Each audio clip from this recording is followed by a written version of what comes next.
Presenting Isabel Romeo, here to defend her daughter, Joan of Arc. Thank you. As you know, I'm here to redeem my daughter's honor. Allow me to start at the beginning. My daughter was born on January 6, 1412, also known as the night of the Feast of the Epiphany. Unfortunately, she was born during the time of a horrible war between the French and the English, later known as the 100 Years' War. As she aged, she became quite a bit of a tomboy thanks to her three brothers, but I still taught her how to cook, clean, work around the farm, and how to sew and spin wool. In fact, she soon became the best spinner in the village. She was constantly praying and attending church. When the church bell ringer would miss his cue, she would march up to him and scold him, then promised a reward if he would do his job correctly. She was a very kind, sweet girl, doing whatever she could to help poor, hungry beggars, offering her bed to strangers whom her father would house for the night, and always obeyed her mother. At age 13, she began to see visions of Saint Michael, Saint Catherine, and Saint Margaret, whom she claimed spoke to her. For some odd reason, she refused to tell us about these visions until years later.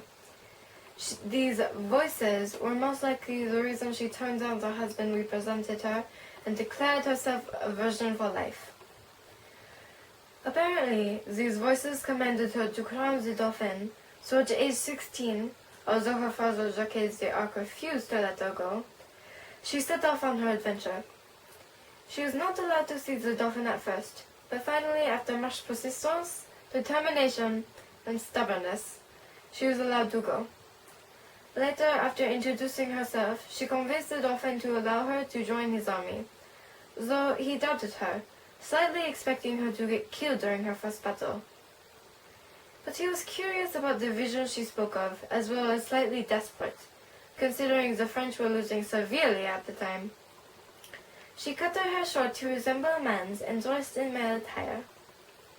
Even though before her training she had never even ridden a horse before, unbelievably she managed to mutate the commander's strategies, provoking them to win many battles and to eventually lift the siege of Orleans. Though, as I said, she was a sweet, sensitive girl, so instead of celebrating the victory, she mourned the death of her soldiers, both on her side and on the English's.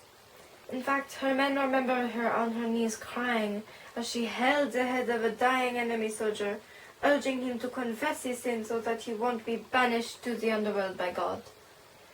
In order for her men to make it to heaven in case they were killed during the next battle, Joan took along a priest and forced her men to attend confession every week, for some every day. Joan also chased away prostitutes seeking the men of her camps. She continued to pursue many more victories, raising her rank in the military. Strangely, she did not fight in these skirmishes. Instead, she stood in the middle of these battles in her shining white armor, shouting supportive words, waving her inspirational 12-foot banner with the words Jesus Maria on one side and on the other, Party of the Kingdom of Heaven. These words were accompanied by majestic pictures lined with gold. She did this in order to avoid bloodshed with her own holy sword given to her by Saint Margaret, and to have produced bravery in her soldiers' hearts. After several victories, she convinced the Dauphin to follow her as she attempted to clear the Bataillons in order for her future king to be crowned. At age 17, she led 10,000 soldiers into battle. On July 16, 1429, Joan's mission was completed. Charles VIII was crowned with Joan close behind him. Joan continued to battle, but on May 23, 1430, she was captured. The ungrateful king made no effort to save her at all. She was held prisoner for 2 treacherous years, as she was subjected to several tedious questions, including unnecessary information on her life. Joan lived unbearably, until finally the church declared her undeserving of death, as long as she retired back to her female clothing. She agreed to resort back, but after a couple of months back in a horrible prison, she woke one morning and found herself completely nude. But there was a pile of male clothing nearby. Desperate to conceal herself, she quickly reacted to this vanishing trick and dove into the offering of clothing. When she was found in this fashion, she was declared a relapsed heretic and was condemned to being torn apart by the flames of death on stake on May 30th, 1431. Her last words was Jesus. She was burned 3 times and her ashes were thrown into River Soin, expelling any of her remains from the clutches of those who are or will ever be in denial of her existence. I have come here today to protest against any foul or incorrect information, banishing my daughter so that she cannot be thought of as an inspirational figure in the footsteps of God. I hope that everyone will forever recall her bravery and determination, no matter how unlikely the odds were. I wish for everyone to look up to her as a role model for as long as God wills the earth to exist. Joan of Arc was not called Joan of Arc for many decades after her death. It might have even been centuries. 25 years after her death, on July 7, 1456, Pope Calixtus III revised the Church's sentence and decided that Joan was not worthy of death, and that the punishment she deserved was far less critical. The war ended in 1453 in favor of the French thanks to Joan's inspirational bravery. The story of Joan is amazing, baffling, and very mysterious. Many questions still remain. Was she really visited by angels and saints? Some say that this is just a result of schizophrenia, epilepsy, and even tuberculosis. But how do they explain accounts where people say that her touch has raised their child from the dead, or her ability to direct the wind to fill the sails of her ships?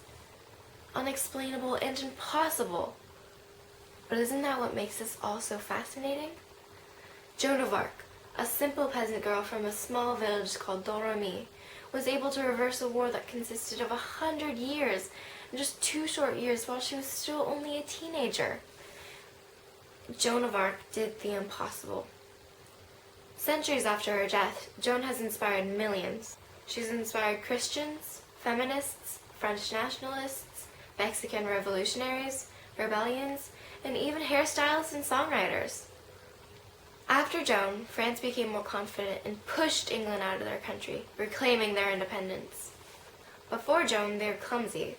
They wanted to win, but were intimidated by England's massive and strong army. They were prepared to surrender. Once Joan came along, soldiers saw this little girl who was so strong and confident, gave them confidence and urged them to push on, shoving those English back to their rightful place. Joan's bravery and strength and determination have inspired the whole world, persuading many to get out there and fight for what they believe in. This has influenced people to rebel in ways that help make the world a more livable place, such as Martin Luther King Jr., Rosa Parks, modern-day teachers, people who fight for gay rights, and even small occasions where people stand up to bullies. All these people are like Joan. They fight for their freedom and what they believe is right. I will never forget such a phenomenal girl, for she created a huge turning point in history. Thanks for watching.